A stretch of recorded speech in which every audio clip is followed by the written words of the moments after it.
What's going on, everyone? What's going on? And welcome back to another Horimiya episode review right here at the Otaku Room with me.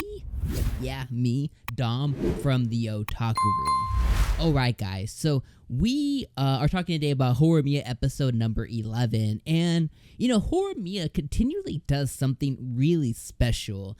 And I really think that we've talked before about it elevating the romantic comedy genre, but episode 11 is a little bit special because it was named, the name of the episode was It May Seem Like Hate, and before the video, or before the anime episode, let me say, started today, during our reaction video, which is in the cards and in the pinned comments if you want to see my reaction, thoughts, and stuff before I watch the episode, and then during it, go check that out.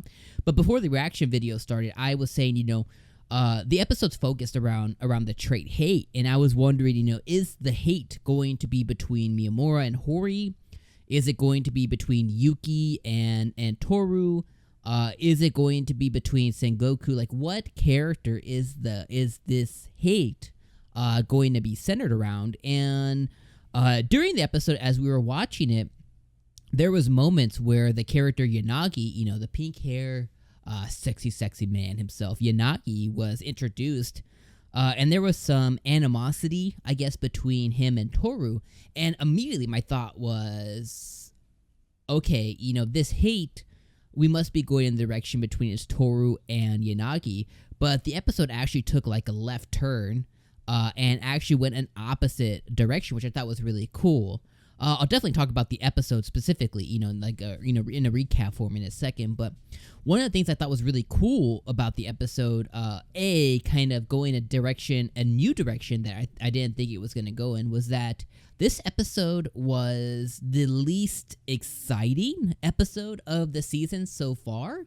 But one thing that I said during the reaction, and I'll say it now, is this was a really enjoyable episode to watch. This was, I think, Horimiya dipping their toe in more of like a slice of life kind of episode, right? When you're watching slice of life, you know what I mean? Like you kick back, you're like, yeah, this is cool, you know what I mean? Like you grab a snack or whatever, and you're able to watch the episode as you're enjoying it, and not a lot of like big moments or things happen, but they are really enjoyable. Kind of like how the anime, I don't know if you guys have ever seen it, but I recommend you should. The Ascendance of a Bookworm is an isekai anime, but it's really like a slice of life isekai anime. And this felt in this episode like Horimiya taking a dip in the slice of life pool.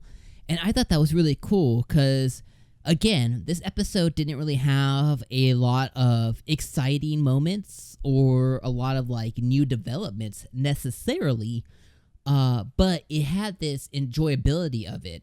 Now, if I were to rank all the episodes so far that we've watched, all 11, I would definitely say this is like the worst of the best, because I think every episode is really great in its own right, but there have been some episodes that are exceedingly great. I think this is definitely the worst of the best, but in comparison to other shows, other anime, I still think this is like a step above what we typically get. So let's talk about what happened in the episode. So a couple of really cool developments is we saw Yanagi kind of being roped in or brought in to the inner circle and the friend group. And one thing that I thought was really cool about that is Miyamura, because Miyamura is our main character, right? Miyamura's friend group started like this. But as the anime has kind of continually moved on, his friend group is kind of like, his circle is developing this way. And we saw, Toru, Sengoku, Iora, we saw them, getting Yanagi and bringing them into the group. And Yanagi and Miyamura had a really cool exchange, because as they're bringing him in, you can see Miyamura saying, yo, I think he might be on my blacklist or whatever.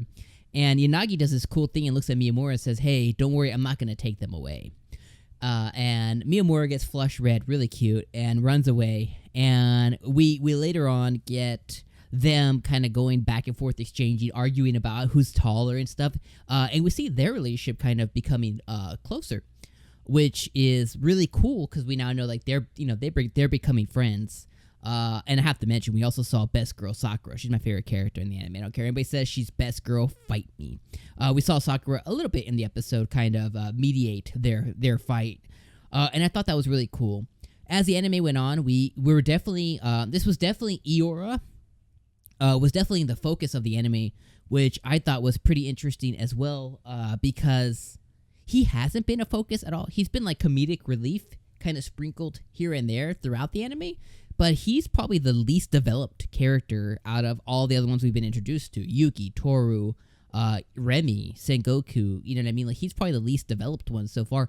And this episode kind of transitioned into focusing on him, not only kind of how he's perceived through his friend group, not only his personality, but how he is outside of the friend group. And then as the anime went on, we were introduced that, hey, the hate monocle of the anime, the hate trait was actually about his sister. And he has the cutest sister in the world. Her name was Makoto.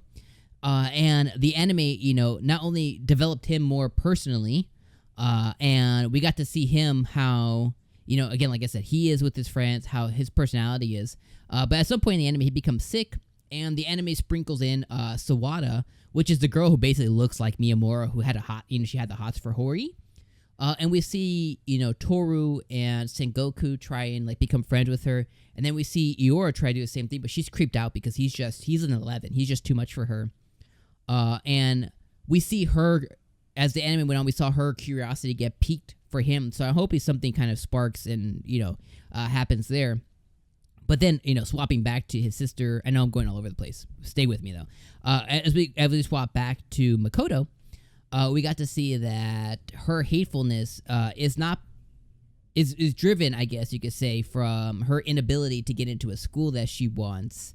And the hate trait is also because she feels like maybe her brother hates her for whatever reason, but really he really loves his sister quite a bit. And we get to see the anime go on, and he gets her hooked up with Hori because she's not able to get into the school she wants. She breaks down. Hori, comes in to be able to help her and study with her. We see Eora going out of his way. We see him having an emotional talk with his sister. We see him getting help. We see him getting a fortune for his sister. And then that's kind of, where the anime kind of left off today. You know what I mean? Like, so as we go into next episode, which next episode specifically I have right here. Next episode is called Hitherto. Had to pull it up. Next episode is called Hitherto and Forevermore. No idea what we're going to get. But I'm very excited to see what comes next in the anime. Again, I think it's one of the best romantic comedies of the winter season for sure, and in a really long time. I want to see more of Toru and Yuki's love blossom. I want to see something else happen between Miyamura and Hori. I want to see Eora now a little bit more. I want to see what's going to happen with his sister. And I want my girl Sakura, man. I want Sakura to find some love. But you guys now, tell me what you guys want. What do you guys think is going to happen next in the anime for those who maybe you haven't read web novels or whatever? Let me know what you guys think down in the comments below. Let me know your thoughts, theories, speculation, everything.